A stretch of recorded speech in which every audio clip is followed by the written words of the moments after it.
It's time for Stars on Sports, a podcast radio show dedicated to sharing stories about our athletic program at Lansing Community College. LCC Athletics has a strong tradition. 23 national championship wins. Over 170 All-Americans. 19 MCCAA All-Sports trophies. Stars on Sports will introduce you to individuals that have contributed to our program's success and give you the backstory on what it takes to develop it. We'll also dive into and break down the topics and issues facing athletic departments across the nation and right here at LCC. This is Stars on Sports.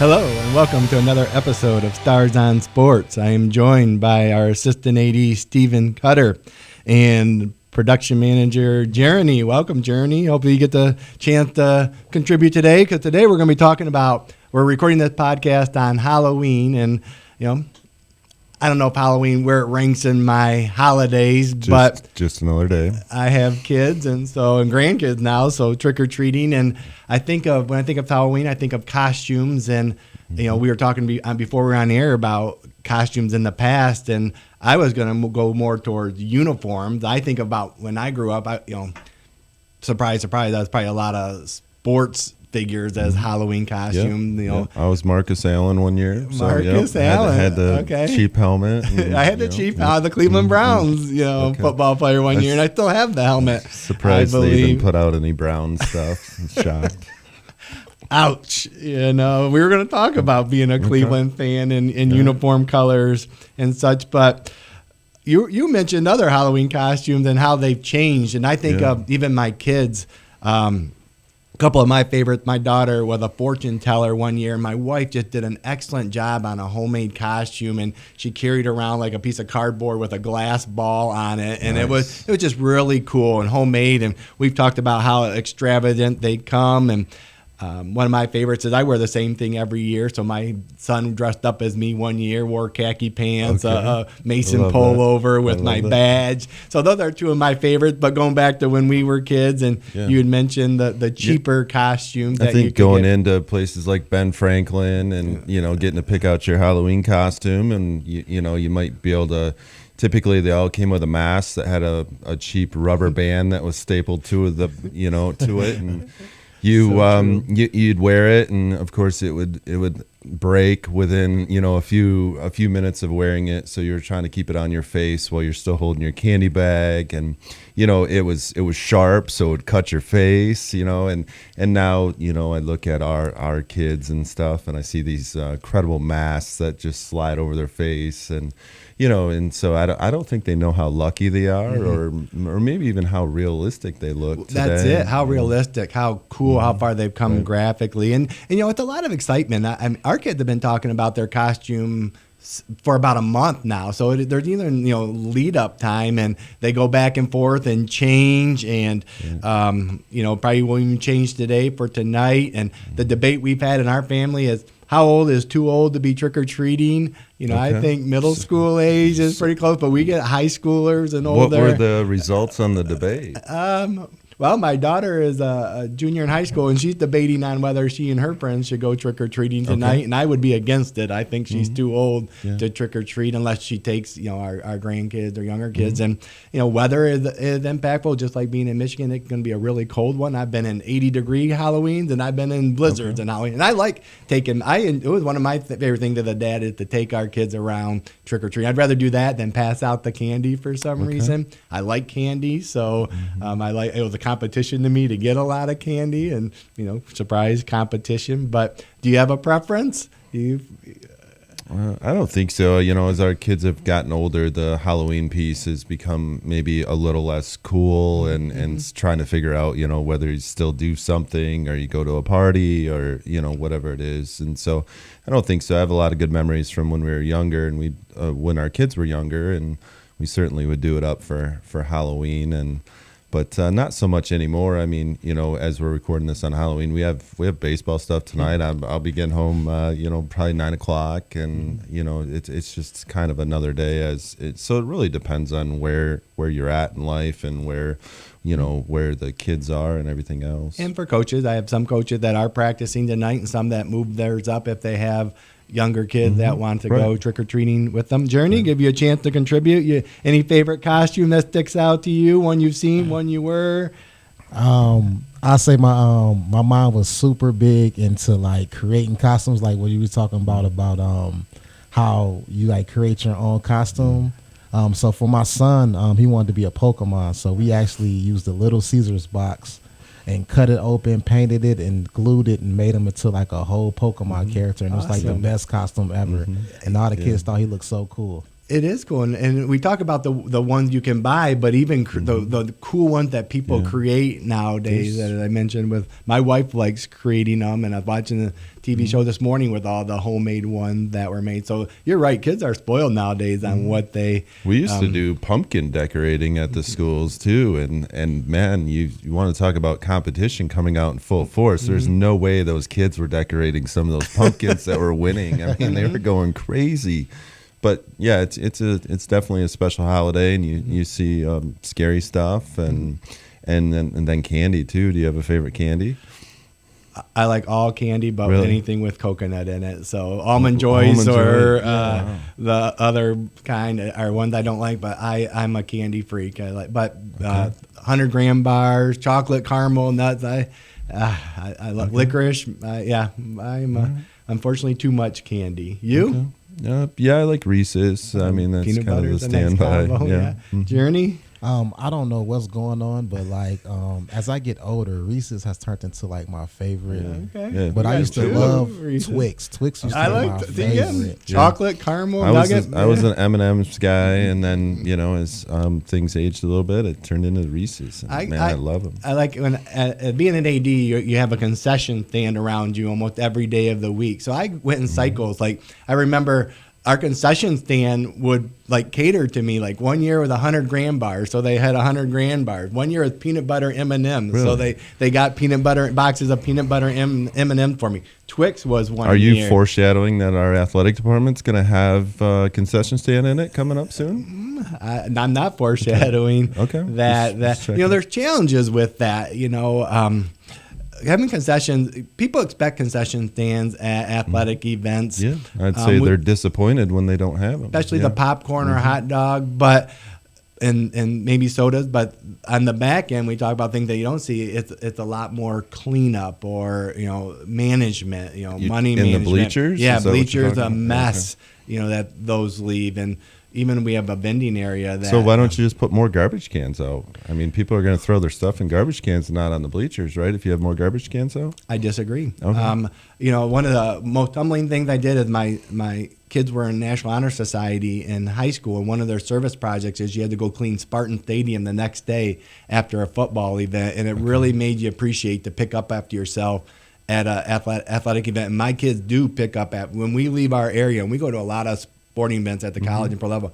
Our kids work hard because of going there and how bad. I mean, it's a couple hours of just cleaning up all kinds of trash. So, and I think of at LCC, we clean up, we have a cleaning crew, but, the people that help me out at events, we go through the bleachers and clean up the big stuff after the events, and we've had student workers, from my understanding, clean them up in the past. But it's something you overcome. At the Lug Nut, they ask you that they remind you. At Mason, we had our PA announcer remind them at the end of the night, please pick up your trash, and we emphasize that with our student athletes in our room, our student athlete lounge and such. And I work hard at Mason. We one of our biggest penalties was when they didn't pick up their lunch table at the end of the day. They would have to come and clean the whole lunchroom if they didn't pick up their area. So it's, again, another microcosm of society between sports and real life. But I don't think too many people do pick up their trash at athletic events. And it could just be a piece of paper, such as the roster, that they no longer want to use. And I'm not here to pick on spectators or such, because you do have cleaning crews that's their job to go in and clean up. But when you do it, you have a new appreciation for. Why are we still handing out paper rosters, that stuff? I'm curious, because most everybody that you see has some sort of phone. So why are not digital rosters not being handed out? We're transitioning to digital rosters. I still have a couple. I do less and less every time, and just more just probably for those people that don't use their phone or might not have a phone capability. But that's one thing the pandemic led us to, was putting, because you didn't want to touch things, that you put everything online. And my last year at Mason, we would put rosters on the table and they could take a picture of them even instead of grabbing them. Oh, really? Or have them online, QR codes. I mean, I learned a lot about QR codes of doing it. But to your point, they're on our website, so you could easily just go to our website. That's what I do when I'm at baseball. I try and scroll it. So I think we are getting away from that. It used to be you had these big media guides that were many pages, but even those are going online and sending out. So I think we are transitioning. I don't know if we'll ever totally get rid of. I think we will. I mean, but that's a big change for some people and some entities, and moneymakers too for some. I mean, people charge for programs or media guides that they make. You get sponsors for them, but you can still put those online too. So it's finding that balance, that fine line. Our rosters are online, but I still, print a handful for our events at Gannon for those that might want to grab one and look at it. You mentioned moneymakers, and that kind of circles back to the Halloween stuff. And there's these pop-up Halloween stores that tend to go in old shopping centers or whatever. And my wife and I were going to one the other night, and it moved and it was gone. So it's just an empty shopping center. But you drive down the road just a little bit, and there it is. It's moved into a new one. And the money piece of that it's incredible how much money you can spend on a Halloween costume, whether it's for yourself or for your kids. It's huge money business. Yeah. It is, and there's so many, with the movies, and there's just so many in goes, the traditional one. Those Halloween places are taking the spot of our pickleball facilities, if you remember correctly. So, but you're right. It is interesting how the seasonal stores have become more popular, especially Halloween. I don't see as many people wearing costumes like in the workplace, even at the high school setting that used to be before the pandemic, but it's still. Have you seen costumes? I have not seen any LCC? Today. No? Have you seen any today? I haven't seen. I seen one girl wearing like a clip-on hat. That's about it. Okay, I'm sure they're out there. I think we have a costume contest actually that you submit a picture to and you can win prizes. But I don't know if that's a trend or not. But to your point, it's interesting that these stores do pop up and are here probably through today or maybe the next week to get a discount on next year's costume, which changed so much because of things that trend. So I haven't got my costume yet. I don't think I'll be wearing one. Me now, either. With practice tonight, do you let your kids dress up at all, or that take away from the focus of the practice? Or well, we practice early, so that's before the trick or treating happens. So. No, I mean we could, but I think a lot of that's just eyewash. So it's fun. I disagree. I like teams that add some of that to that theme of the day. It's hard because it could get in the way of practice if you have I was eating out on Sunday and they had the trick or treating. Going around these local businesses and how many inflatable costumes there were. It was hilarious. The dinosaurs and the characters, but they kept bumping into everybody. That was what was so funny to me. So if your pitcher wore that to practice today, I've seen some funny videos of practices with those inflatable costumes, for Halloween. So it's certainly out there. Yeah, and it's situational. Like if you're in postseason tournament this week, it would be hard to turn that focus in the Halloween costume. But we hosted basketball districts many times at Mason, and we allowed our teams to practice it on Sunday. And one team every year because it's just more to shoot around and get familiar with our gym. They would have a theme like basketball jersey day or favorite team day. And it was pretty cool. He made it fun to come in on a Sunday, but they got to wear like their favorite jersey or their favorite sports team or throwback day instead of the practice jersey of that team. So in that sense, I think it's kind of fun to change things up and to break the holiday, but back to your intentional practice, it's hard to do that and laugh at the guy in first place or your guard out there in a inflatable, but it's still a fun holiday, and you do work around. And when we talk about, I wanted to talk about superheroes, how that seems to be a common theme. And listening to a podcast this morning talking about how you can change that into a positive, that we're all superheroes, that there's a superhero inside of us, and that Halloween can help us acknowledge that. And I'm a big believer in that. And I'm something that I haven't done well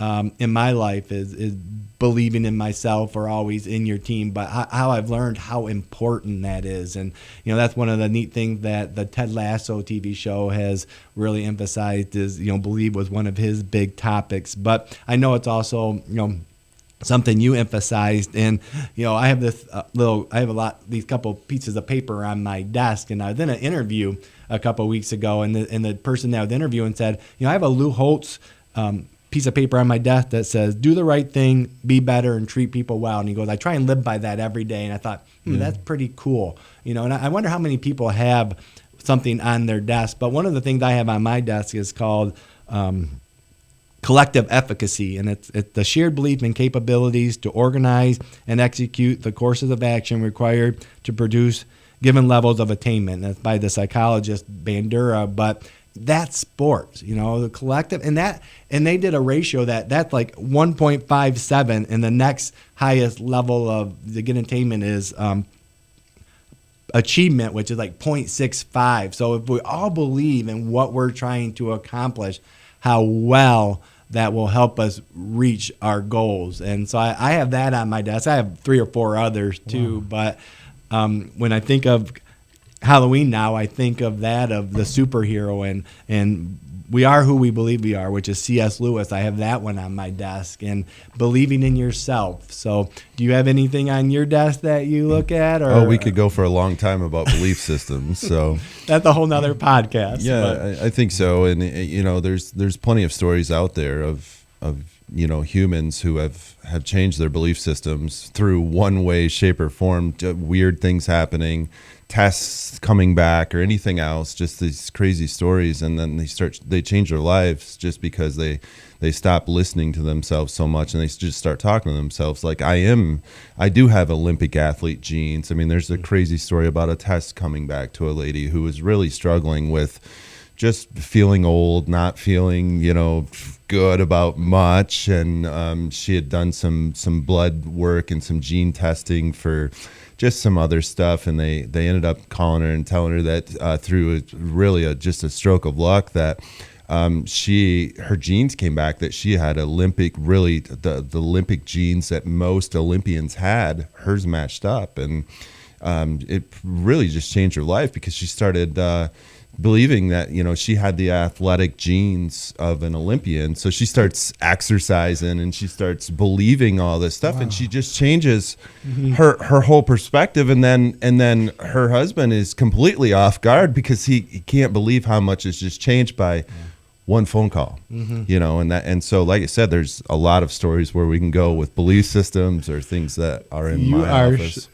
Right on, and this will be a whole nother podcast because I have lots of stories too. And one of my favorite was a National Geographic thing, real quickly, where he was a photographer, and it always he always tried to find the best picture, and it was I gotta see it to believe it, and he switched it right around to I gotta believe it to see it, and then he started zooming in on the picture, and he saw instead of a whole row of flowers, he zoomed in on one flower. That was the prettiest thing that you've ever seen. And that was fun. I had a leadership class that they showed this presentation, and it stuck with me because it is a choice. And for most people, they need to see it to believe it. She needed to know that I need to go out and get a gene test, I guess, to see if I'm an Olympian. Maybe I'm pretty sure I'm not in any capacity, but I think that's what you're telling me, is to go out and see if I have any Olympic genes left in me. I could, participate in the Master Olympics or something. But the belief system is huge, and the choice it is to make, and how vital that is for us too. I mean,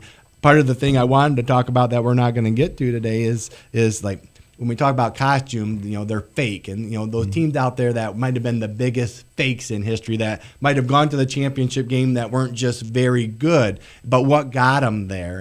And is it a belief system? Is it luck? Is it the schedule that they played? And we know there's many different variables that lead to championship seasons, but I think you and I are both in agreement that belief is right up there in making that happen. And if you don't have that, you're not going to be successful. And we talk about every week when we look at our opponents for that week, like, do you believe you can beat them? If you don't go play, because the game's already over. You have to believe it to achieve it. And again, talking about these other stories, but it's so important in athletics that even if the other team is better, we still play the game to see who's better that day. You don't have to beat them 10 times, in postseason. You might in a series. That's where really the true winner comes in, instead of playing them once like the NCAA basketball tournament or football. Right. You each got to win one game, where the other ones that have the series might give a true picture of it. But it still starts with belief in my eyes, and we try and share that with our student athletes. And that's why, again, I like Ted Lasso, because he had it above his office that believe. You have to believe every day. And again, if we talk about Halloween and those costumes, but you've mentioned Ted a few times, and that's kind of a little bit of smoke and mirrors, right? I mean, it's not a real story about a real person, is it? It is not a real story. It's an interesting story, and he's a college football coach, and the owner of a premier soccer team gets the team from her husband in a divorce, so she wants to ruin a team, so she hires him. But kind of like The Major League, which is a Cleveland baseball movie, and we're going to talk about movies someday on our podcast here, so we're going to hold that off. But he comes over, and he doesn't know soccer, but he knows people and being positive. And again, believe is a big thing. If you believe, I don't care if you know soccer or not, we're going to be successful. If you work together as a team, we're going to be successful. And I have 10 things of Ted Lasso things right now. Happiness is a choice, just like believing. Tell the truth. Those are all themes of shows that's why I think it's popular, but it's positive focus. And I truly believe that's what I want our coaching staff to be like. And I think for the most part they are, is the focus on the positive. Look for the best in our student athlete thinking. Not that we're not going to have bad days or change our mindset and get frustrated, but in the end, if your overall culture is that, you're going to be successful. Good stuff. Yeah, who would have thought this would have gone from a Halloween topic? So, again, great conversation, and go Stars. Stars on Sports is recorded live at the WLNZ studios. Engineering and production assistance are provided by Didalian Lowry. You can listen to this episode and other episodes of Stars on Sports on demand at lccconnect.org. To find more information about our athletic program, visit lccstars.com. Thanks for listening. Go Stars!